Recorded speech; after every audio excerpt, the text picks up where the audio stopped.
네, 2025년 4월 5일 이정훈입니다. 동기어진에 대해서 이야기하고자 합니다. 논개처럼 적과 같이 죽는 거죠. 윤석열 대통령 파면됐습니다. 그러면 이재명 민주당 대표도 철창으로 가야죠. 같이 정치에서 사라져야죠. 지금은 이재명을 날릴 시간입니다. 오늘 비도 오고 4월 5일 집에서 하루 종일 빈둥거리면서 이것저것 다른 유튜브도 보고 뉴스도 봤습니다. 민주당을 지지하는 사이트에서는 경사가 났더만요. 너무너무 즐거워하고 대한민국 민주주의 대승리로 자축하고 있습니다. 그런데 불과 한 5일 전, 4일 전으로 날짜를 돌리면 민주당의 저열함이 드러납니다. 이번에 헌재에서 0대8로 윤 대통령 파면을 결정했습니다. 근데 지난 3월 말만 해도 윤 대통령이 3대5로 탄핵되지 않을 것이다 라는 예측이 많았죠. 그럴 때입니다. 3월 31일 전현희 민주당 최고위원 이렇게 주장했죠. 헌법재판소는 역사적 책무를 져버리고 내란숙의 윤석열을 대통령직에 복귀시킨다면 헌법재판관 8인은 을사오족이 아니라 을사팔족으로 역사에 기록될 것이다. 이렇게 주장했습니다. 그는 그날 광화문에 민주당이 만들었던 천막당사에 참석해서 헌법재판관 2명, 문영배와 이미선 씨죠. 임기가 2주밖에 안 남았다라고 하면서 헌재는 헌법과 국민 앞에 더 이상 죄를 지어서는 안 된다. 두 재판관이 퇴임하기 전에 탄핵 심판 사건을 마무리 지어야 한다라고 하면서 그들은 헌법 수호자로서의 책무를 다할 것인가 아니면 민주공화국 대한민국을 파국에 이르게 한 헌법과 국민의 반역자로 남을 것이라고 하면서 윤석열을 파면하지 않으면 을사팔적이 될 것이다. 그날 또 이재명 민주당 대표도 윤석열 대통령의 복귀는 제2의 계엄을 의미한다. 그리고 말 많은 육군대장 출신 김병주. 윤석열이 복귀하면 2차 계엄을 선포할 것이고 한국은 북한과 같은 독재 국가가 될 것이라고 주장했습니다. 근데 그들의 우려를 꿰뚫었는지 아니면 독자적인 판단을 했는지 만장일치로 윤 대통령 파면을 했습니다. 이러한 주장을 할 때 민주당은 최상목 경제부총리 탄핵을 본회의에 올려놨었죠. 오늘이 5일이 지났고 오늘 얘기가 없으니까 그 다음에 휴일이고 그러니까 72시간 내에 의결을 해야 되는데 안 했으니까 최상목 탄핵안은 자동 부결이 되네요. 네, 윤 대통령이 대통령으로 복귀하면 최상목 경제부총리 탄핵하려고 했는데 아주 정치적인 쇼를 정치적으로 아주 착당을 하고 덤벼들었던 거죠. 쓰지 안 하게 됐습니다. 상당히 잔혹한 정치적 행동이었습니다. 민주당 이런 거에 대해서 미안함이 없나요? 그리고 민주당 세력과 그 지지자들은 뭐 상당히 자축을 하고 있고 아주 즐거워하고 있습니다. 정성호 의원이라고 서울대학교 법과대학 나오고 이 양반은 보니까 아버지가 육군 상사였습니다. 강원도에서 태어난 걸로 돼 있더라고요. 양군가. 아버지가 군인이니까 옮겨 다녀서 나중에 연천에서 경기도 연천에서 정착을 했습니다. 상사 부사관이었으니까 이제 한 군데 장기 정착할 수가 있죠. 그러면서 연천에서 중고등학교를 나와가지고 서울대학교 법과대학을 갔습니다. 그리고 이제 사법시험에 합격하는데 이재명 씨하고 같이 합격을 했습니다. 사실 이제 연수원 18기 동기죠. 그리고 나서 이제 이재명은 군대 안 갔지만 이 양반은 법무관이 되어서 법무관이 아니네. 하나 소위로 갔습니다. 학사장교로 갔나? 그래서 정훈장교로 근무하고 소위로 갔다가 중위로 전역했습니다. 법무관으로 가게 되면 대위로 가는데. 그리고 이제 연천에서 아버지가 자리 잡았던 연천에서 변호사를 개업을 하다가 그쪽 지역에서 지금 현재 5선 의원입니다. 굉장히 선수가 높은데 사람들은 잘 모르죠. 그러나 어쨌든 지금 친명계의 좌장으로 꼽힙니다. 그는 본인이 특별히 이재명하고 친하다는 주장은 안 하는데 이재명 대표가 사설에서 좀 나이가 많죠. 그러니까 이제 성호형 그래서 친명계의 좌장이다 이렇게 불리고 있습니다. 그런 그가 헌재에서 파면 결정이 있고 난 다음에 개인적으로 이렇게 밝혔습니다. 자기 페이스북에도 올렸는데 정영식, 조한창, 김복형 헌법재판관의 용기와 결단에 깊은 존경과 감사의 마음과 함께 죄송하다는 말씀도 전한다. 그분들은 111일 동안 상상할 수 없는 압박과 근거 없는 비난 속에서도 법률가 로서의 양심을 굽히지 않고 헌법 수호자로서의 소명을 다해 주셨다. 오늘 대한민국 헌법과 민주주의 승리는 그분들의 신념과 결단 없이는 불가능했을 것이다 라고 썼습니다. 민주당에도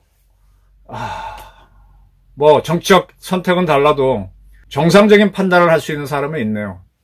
정성호 의원이 이런 글을 밝혔습니다. 이제 정성호 의원이 사과를 하고 나니까 이재명 민주당 대표도 헌재 재판관들이 주 2회씩 강행군으로 13차례 변론을 하고 그다음에 사건 심리를 이끌어온 노고가 컸다라고 유화적인 메시지를 보내게 했지만은 민주당에서는 을사팔적으로 몰고 한 거에 대해서는 정성호 의원을 제외하고는 사과하는 사람이 없습니다. 오로지 윤석열 탄핵을 위해서 최선을 다한 거죠. 그래서 하다 안 되니까 마은영을 임명하겠다. 이 두 명의 재판관 임기가 끝나면은 후임자가 임명하지 않으면 그대로 근무할 수 있도록 하는 그런 주장까지 내겠다는 온갖 걸 다 했었죠. 그야말로 정치 목적을 위해서 다 했습니다. 정성호 의원이 사과하긴 했지만 민주당의 주류는 여전히 파면을 당한 윤석열에 대한 조롱입니다. 이러한 정신상태가 빠진 집단이 이재명을 대통령으로 만들면 얼마나 광란의 춤을 추겠습니까? 저는 이재명을 이번 대통령 선거에서 우리 국민들이 뽑아주지 말아야 된다라고 생각하는데 모르죠.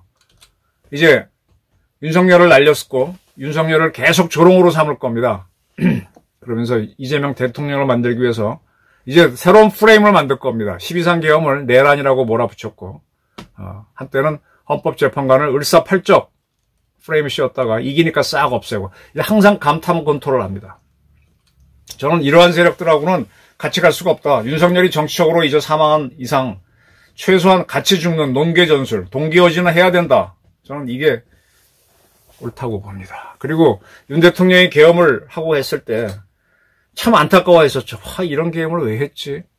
그럼 윤석열 대통령이 직을 유지하지 못할 거라고 보고 그럼 이재명이라도 막아야 된다 하는 절실함이 있다가 그것 때문에 윤 대통령 지지율이 또 올라가고 어쩌고저쩌고 하다가 윤 대통령이 날아갔습니다. 그 사이에 공직선거법은 이재명은 무죄가 나왔고 그러나 아직 수많은 사건들이 재판 사건이 기다리고 있는데 그 재판 사건들 공직선거법 대법원 판결 나오기 전에 이재명은 대통령 선거에 나올 테니까 대통령 선거에서 이재명을 잡아낸 수밖에 없습니다. 지금 여러 여론조사기관에서 조사를 하고 있는데 윤 대통령 파면 선고 있기 직전에 한 조사를 보게 되면 직전입니다. 장래 대통령감 누구냐? 넘버원 이재명 34%. 한국갤럽 조사입니다. 가장 객관적이라고 하죠. 김문수 9%. 그 다음에 한동훈, 홍준표, 오세훈 이런 순입니다. 제가 금방 34, 9 이렇게 얘기했죠. 엠브레인 퍼블릭 케이스 텟 리서치, 코리아 리서치, 한국 리서치 공동으로 조사한 역시 윤 대통령 파면 선거 나오기 직전에 한 조사. 이재명 1등 33%, 1%포인트 적네요. 김문수 9% 똑같습니다. 그리고 오세훈이 홍준표 앞에 있네. 한동훈은 더 뒤에 있고 오세훈, 홍준표, 한동훈 이렇게 되어 있습니다. 그러니까 김문수는 여권에서는 부동의 1위고 오세훈, 홍준표, 한동훈은 어디서 조사하느냐에 따라서 고부고부 그 정도로 되어 있습니다. 이렇게 된다면 여권에서는 김문수 장관이 후보가 될 가능성이 높습니다. 근데 34대 9 또는 33대 9로 현격한 차이를 보이고 있는데 근데 하나 놀라운 게 있습니다. 의견을 밝히지 않겠다고 하는 사람이 한국갤럽 조사에서는 38%로 이재명 34보다 높고요. 아까 말한 엠브레인 퍼블릭 등의 조사에서는 유보하겠다가 36%로 이재명 33%보다 높습니다. 저는 민주당 지지 세력, 이재명 지지 세력들은 의견을 분명히 밝힌다고 봅니다. 그러니까 유보하는 세력들이 이재명을 지지할 수도 있고 다른 사람을 지지할 수도 있지만 이들이 이재명으로 가는 확률은 적을 거예요. 아마 상당수는 여권으로 올 겁니다. 그러니까 김문수 씨가 대통령 후보가 되면 상당수가 이쪽으로 와서 거의 비등비등한 싸움이 될 겁니다. 그렇다면 이재명 대통령을 막아볼 수 있는 한 번의 기회가 더 오는 거죠.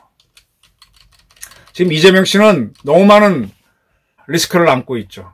본인이 기소되어 있는 사람을 대통령으로, 물론 미국 트럼프도 그렇게 대통령이 되긴 했지만, 그는 뭐 수단과 방법을 가리지 않았죠. 방탄복을 입었다, 뭐 암살을 당할 것 같다, 온갖 쇼를 다 하고, 네. 그리고 윤석열 대통령 탄압을 위해서 상당한 헌법재판소를 압박을 넘는, 그리고 소기의 성과를 달성하는 그런 모습을 보였습니다. 이러한 사람을 이 방송을 보시는 분들은 대통령으로 뽑아주실 겁니까? 뽑아준다면 그 또한 할 수 없고 그 다음 싸움을 저는 준비해 들어가겠지만, 조선일보의 박정훈 논설실장도 이제는 이재명의 강을 건너야 된다라고 하면서 사법 리스크가 너무 많은, 지금 이재명 씨는 헌재의 선고가 있기 전에 윤 대통령이 돌아오면 만 몇백 명을 학살한다, 유혈 사태라는 얘기를 했었죠.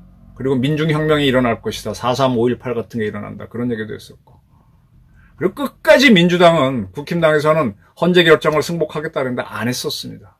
이렇게 하는 사람이 과연 민주주의를 지킬 수 있을까요? 정청래 의원이 이번에 탄핵 선고 나오고 난 다음에 국민의 승리입니다, 민주주의의 승리라고 하는데, 과연 이재명이, 그러면서 정청래의 마지막에 나는 보다 나은 한국 민주주의를 위해서는 이재명이 좋은데 하고 웃기고 나가는데, 정말 이러한 이재명이 대한민국 민주주의를 이끌 수 있을까요?